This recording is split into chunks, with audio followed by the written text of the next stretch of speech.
Keanekaragaman agama di Indonesia tercipta karena sejarah yang panjang.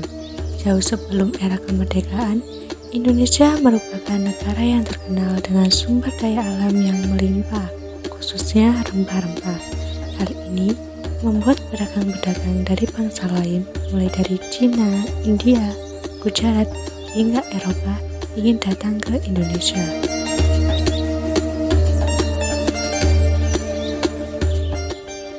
Mulanya, mereka mencari sumber rempah-rempah untuk dijadikan bahan produksi. Meski kemudian terjadi penjajahan karena ingin menguasai kekayaan alam Indonesia. Selain itu, ada pula yang ingin berdagang dan mencari keuntungan saja. Namun ternyata, para pedagang dan pendatang ini juga membawa budaya mereka ke Indonesia, termasuk agama. Agama Hindu dan Buddha misalnya dibawa oleh para pedagang dari India yang sudah lama berdagang di Indonesia. Sementara agama Islam dibawa oleh para pedagang dari Gujarat dan Persia sejak abad ke-13.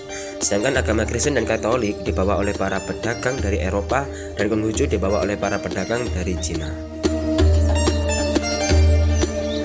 Ajaran agama tersebut pun menyebar ke masyarakat hingga akhirnya ikut dianut. Alhasil, terciptalah keberagaman di Indonesia. Di era kemerdekaan, para pendiri bangsa pun mengakui adanya perbedaan keyakinan di masyarakat.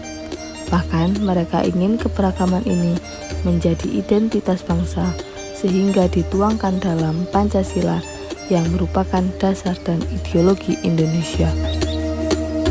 Hal ini pun tertuang dalam sila ke-1 Pancasila yang berbunyi Ketuhanan Yang Maha Esa.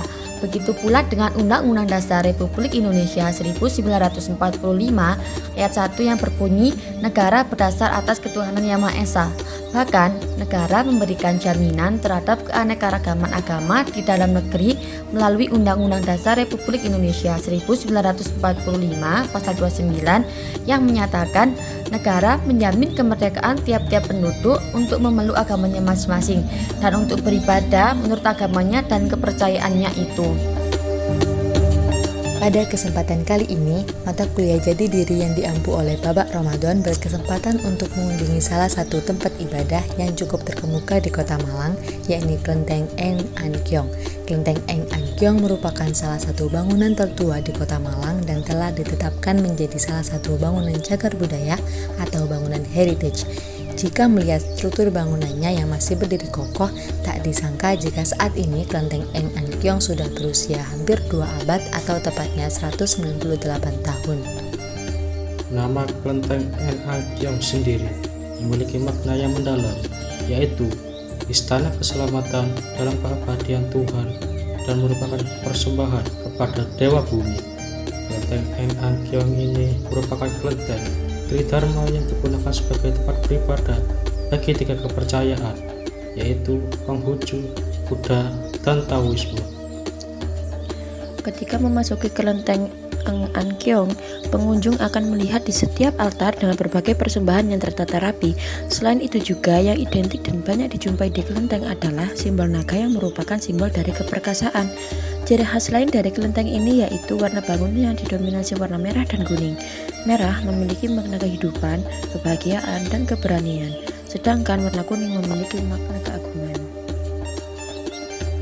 Kunjungan ke kelenteng Eng An Kiong menghadirkan kesimpulan yang mengagumkan dan memperkaya pemahaman kita tentang warisan budaya dan spiritualitas Tionghoa dalam menjelajahi keindahan dan keberagaman arsitektur kelenteng ini. Selain itu, kunjungan ke kelenteng Eng An Kiong memberikan pelajaran yang berharga tentang toleransi dan penghormatan terhadap perbedaan. Melihat umat beragama yang berbeda datang ke kelenteng ini untuk beribadah dan berdoa dengan damai. Kita diajak untuk menghargai kebebasan beragama dan menyadari bahwa meski berbeda keyakinan, kita bisa hidup berdampingan dengan harmonis.